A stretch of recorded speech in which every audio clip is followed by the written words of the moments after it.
Hey guys, welcome to Hercules, and today I'm going to give you a book review from the Chronicles of Narnia by C.S. Lewis.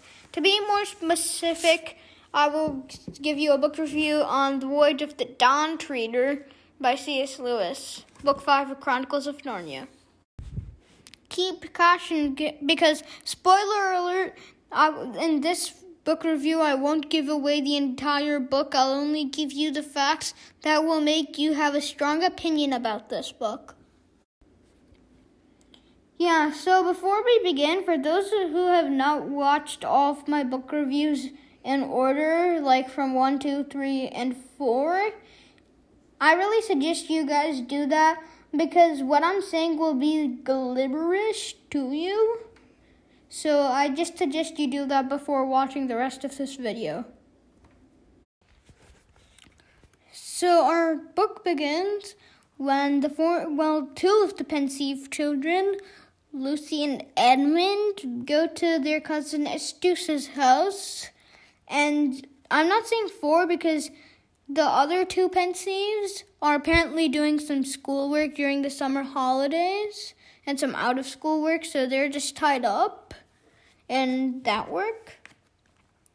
But other than that, Lucy and Edmund are totally free for the day.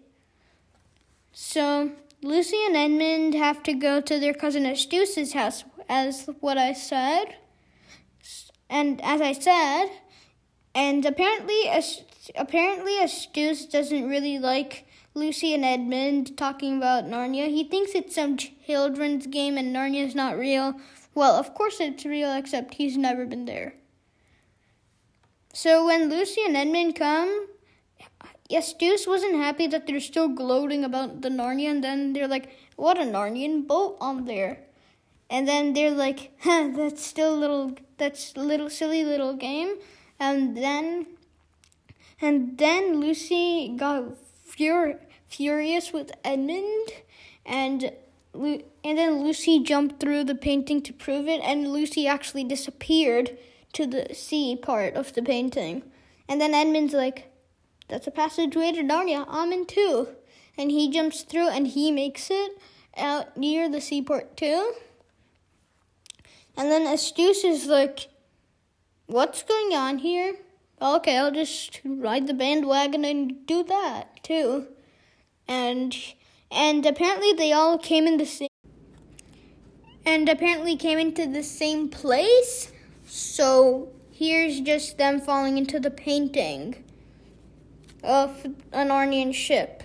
And you might be thinking like, okay, this painting is nothing. I think it's just some trader ship they found in Narnia. Well, if you're totally wrong. The boat was one of Narnia's first boats because a long time ago, Prince Caspian, his father, banned boat travel because he thought that the old spirits will haunt boats. And speaking of Prince Caspian, he is the previous king of Narnia. That's like all we know right now because I haven't got to the king part. But he was the previous king of Narnia. And he was the previous king of Narnia. And do you know how you can become a king? But you know how you can become a king by conquering another king's land? Well, in their case, that didn't really happen. For him, the pensive children came and saved the day and done a gladiator battle to get him, but when the gladiator battle was unfair, the soldiers just started attacking one another. So that's like the story of Prince Caspian, but let's not get too carried away with that, shall we? Yeah, so when I was talking about the king part, so you know how Narnia's time moves pretty more quicker than the regular time? In here, like EPM and that. So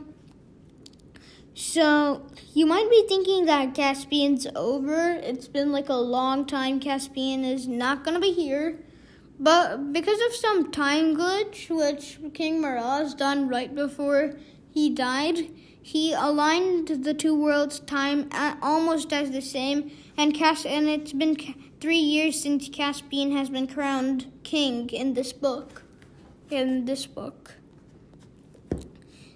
So, back to where I was saying. So they found the ship, they climbed on, and they met Caspian.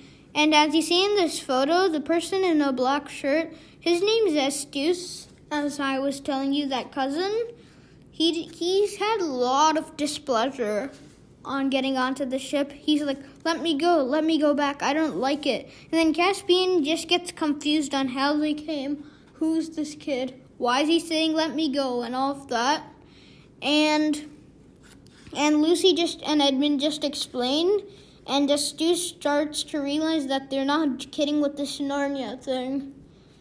But Stu is still not convinced. So for the next few days, they were having a good time, just riding on the ship and having a good time.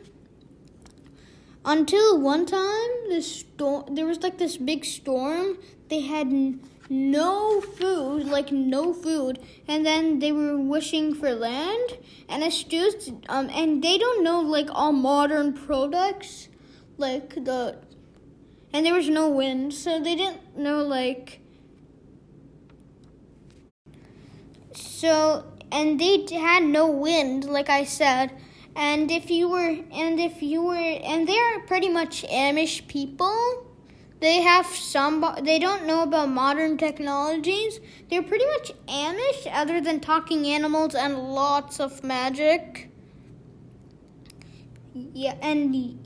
So they didn't have motor technology. And back in the day, if there was no wind and you're trying to sail to some far off area, you're pretty much stranded and deserted. So they were just wishing. And Astus, he came from a modern world, and that's pretty much all he's lived in. That's the world he's all lived in. And he was saying the dangers of wishful thinking in a diary. So just days passed, and they went on the same way. Every day kept on getting worse. So they came to know what was this expedition about. So apparently the expedition is about, let me just show you a map. So here is Narnia and the Carte Prevel, where that's the castle on the side. And then this is the Dawn Treader Voyage path. So apparently, because they haven't been there, I just wanted to say that they went to different islands, and the expedition is all about the lone islands. You see these lone islands here? They wanted to know what's east of that. And when they asked the lone islanders, they didn't know. So they just got curious, and this is what the expedition is about. So they just kept on going the same way until they reached the lone islands. And there, people in the lone islands are pretty pesky. So one of the islands are full of sheep, and another one is full of a bunch of gangsters, and another one is just a big political party, but they're a little too political. So they visit the one with sheep, and apparently that didn't really help them for their question. They visited the one with gangsters, and the gangsters took Lucy and Edmund for slave trade. I know, that's kind of crazy, but he just still done that. And it took Caspian a while to do that while he was questioning people. And while they were done with that island, he wondered about that question, and he was going to the slave trade person and asked everybody who paid for getting a slave to get their money back, especially Edmund and Lucy. And they just went out of that island. The two political island was too political, and it was a lot to not say those questions, so that again was useless. and the lone islands were no use. So they decided to go blindfolded across the ocean which is bordering it without knowing any hints. And across that, they find this island, and because Estius wasn't really liking the trip, he turned into a dragon, and he had to stay like that a long time. Reepicheep was the only person who suspected it was Estius. And Estius is an amazing writer, if I forgot to tell you that. So he tried writing with his dragon claws, except you might be thinking, he knows he's Estius, he has the same mind, he's just in a dragon. Apparently that's not the case. He knows he's Estius, he has his things, except his body isn't trained for what a human can do. He tried writing I am Estius, but it didn't really come out well. And people just suspected him a lot. And you see this small diamond ring here?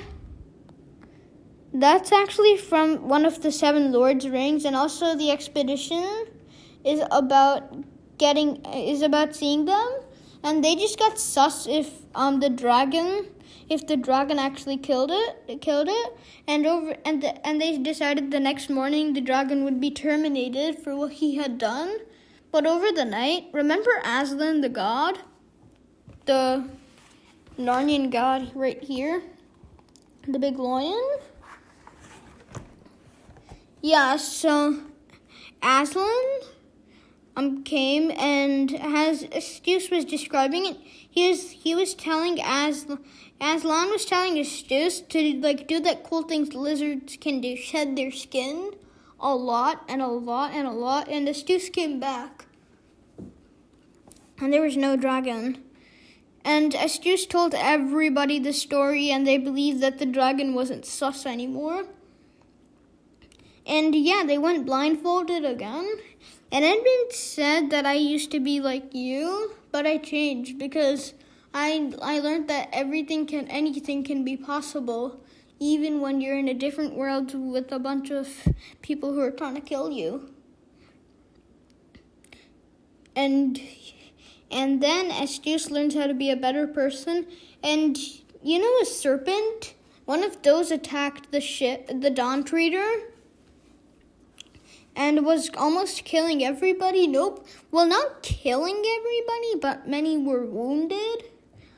And Estius took a sword and killed it, which wasn't really coming. It wasn't that coming up. So they continued again, and at the map, which I showed you, the Great Eastern Ocean, they eventually went here, and they just met this girl. They just met this girl, and she was just acting pretty funny, and she said she tended a sheep, and when they looked at the sheep, they realized it was Aslan. And when the girl was serving them food, she had a bite of it, and it was actually, she was one of the 7 lords, this lord, like the highest lord. And it turns out that the highest lord was keeping the others hidden here, so nobody can find them or terminate them, like what King Miraz tried doing. So then the voyage of the Dawn Trader was done, and also another reason, which I didn't really want to tell you, so you won't get like, hey, what's going on here in the beginning of the book. The another reason why Peter and Susan couldn't come was that they were too old to come in Narnia. Remember in the second book when they stayed for like 14 years without noticing that they used to live in the real world? Apparently, if that happens again, Peter and Susan will lose their minds and probably die of age in Narnia. So Aslan didn't want that to happen, so he forbidded them to come to Narnia ever again. And and also Edmund and Lucy were forbidden to do the same in this book too. And this is actually just the end of the Voyage of the Dawn Treader. Thanks for watching. Please like and subscribe. And yeah. So I really suggest this book with like the same characteristics I gave for all of the other Narnia books. Fantasy and adventure lovers out there, I really suggest the entire series for you. Some of the parts might be a little creepy. Some of the parts might be a little funny. But not all of the parts. So not including that. And it's not really based on comedy or horror. So that's why I'm only giving you adventure and fantasy for all of the series. So adventure and fantasy lovers, go get the series and you'll just enjoy the books. Enjoy the series and thank you. Thanks for watching again. Bye.